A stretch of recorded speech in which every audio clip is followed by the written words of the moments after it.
Hi guys, welcome in my new episode. Today we were playing my new deck, and this deck is awesome because of course it has the best broken cards ever. So I will just review the whole deck, but I think my main play in this deck is the new card from Kaldane, Koma, Cosmos Serpent. Like, it's fucking broken, but we'll go through this. Of course, Ugin, Genesis, Ultimatum, blah blah blah. Okay, but let's review this deck because it's broken. Okay, so first of all, this deck focuses on mana to get as much mana as possible in the short period of time. So we have, of course, 4 sticks, Caryatid, Ilisan, Caryatid. Of course, something to counter the creature, whatever spell of my opponent, and I think that's the best. I think that's the best counter in the game for now, because like you can pay 4 to a cost, which is 2 mana, and then pay it for 2. So basically, it's cheaper depending on the stage of your game. But yeah, it's great. For damage to target creature or planeswalker, of course, Fortress, so I can play with for 1 mana instead. And 4 copies of counter as well, and 4 copies of the stick. Dryad of the Ilisan Groove. This guy, he's great as well to support this deck because like I can choose. I'm playing 2 extra land every turn if it's on the battlefield, and also all of my lands have every basic type of land, right? So it can be either swamp, plain, oopsie, my camera. Okay, what I was talking about? About the lands that Drought gives you every type of land, so either it can be swamp, plain, forest, or island, or mountain. Yeah. Okay, so yeah, we have 2 copies of them actually. Like, I think there's no sense to put them more copies of it because this card is only good from the beginning of the game, because at the end point of the game there's no point of having more dryads, right? This lady, Skagot of the Tree, was supposed to exile from my deck. Like, I don't need this. I thought that it will be good, and I played only once this enchantment. Yeah, I think I will change it for now for Dragon, the new Dragon in the deck. I don't remember any of the names of the creatures, so hold on. Where is it? Dragon. It makes you the treasure. Okay, here we go. So okay, instead of the Esika, we'll have Gold Span Dragon. Like, only 1 copy, but it's good mana. We need more mana, so yeah, that's perfect. Terror of the Pigs, that's the main basic card. It has to be in the ramp deck as well, right?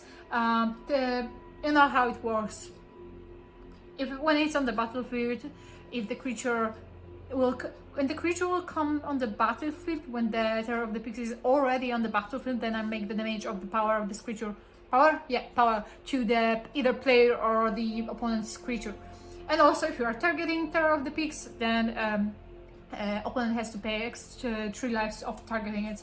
Like, it makes damage to the opponent. Alright, so 2 copies of it. Elder Gargarot. We had question list before, but I think it's too cheap for this deck, so I decided to change something to play something else, like more expensive, right? You know how it works. Everything is written down. Great. Nothing to say more. That's not correct, but anyways, Morit of the Frost. That's a new card, and I was really thinking, is it useful in this deck or not? Should I play it in this deck or not? But I gave the chance to check how it works, and actually it's great.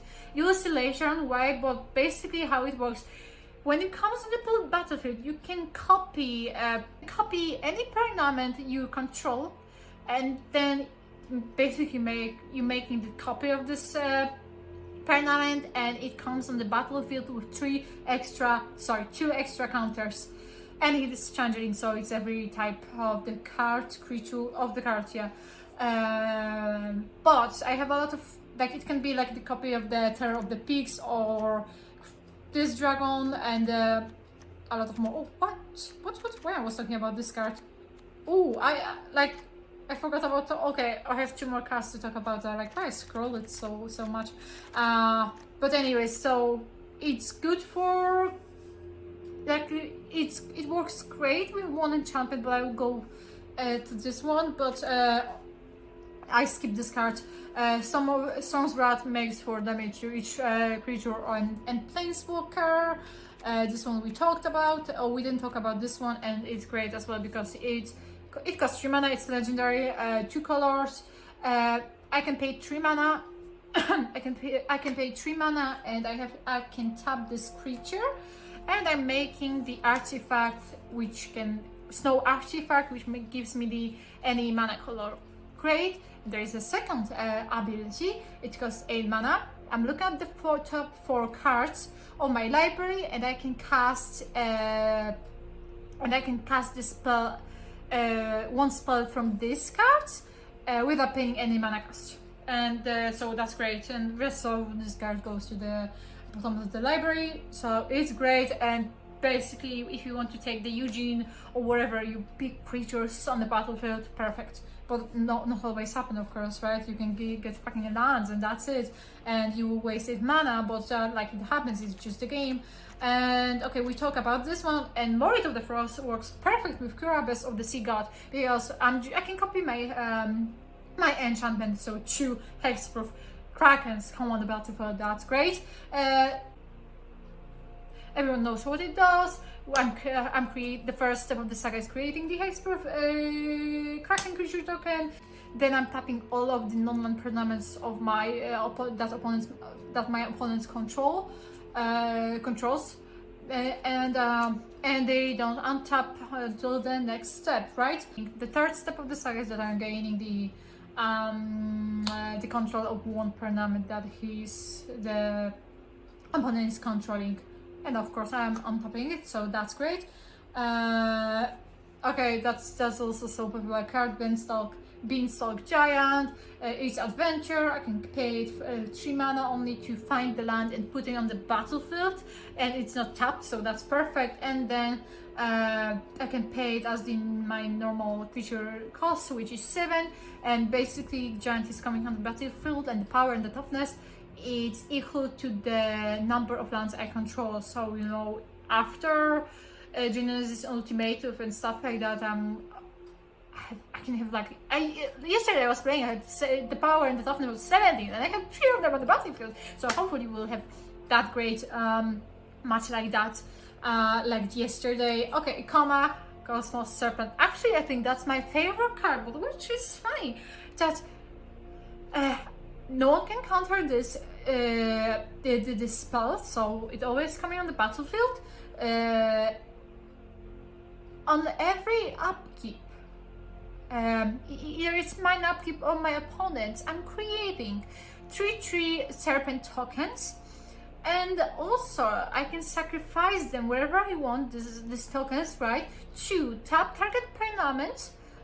Let's say my opponent's permanent creature, whatever, or I can give Koma's to Koma indestructible. But I have to sacrifice this is what's called the tokens, right? And that's funny because indestructible, it's more like indestructible used to be this in the white color most of the time, but now green and blue card got indestructible, and tap is also white, right? So that's super weird, but I'm not questioning. I'm not saying anything. I love this card. So yeah, I got 4 copies. Like I got 2 in my packs, and then other 2 I just bought them because I had to support the deck. And of course, Genesis Ultimatum. Everyone knows how it works. So yeah, and Ugin, 3 copies of them, and a lot. I didn't do anything right now, no.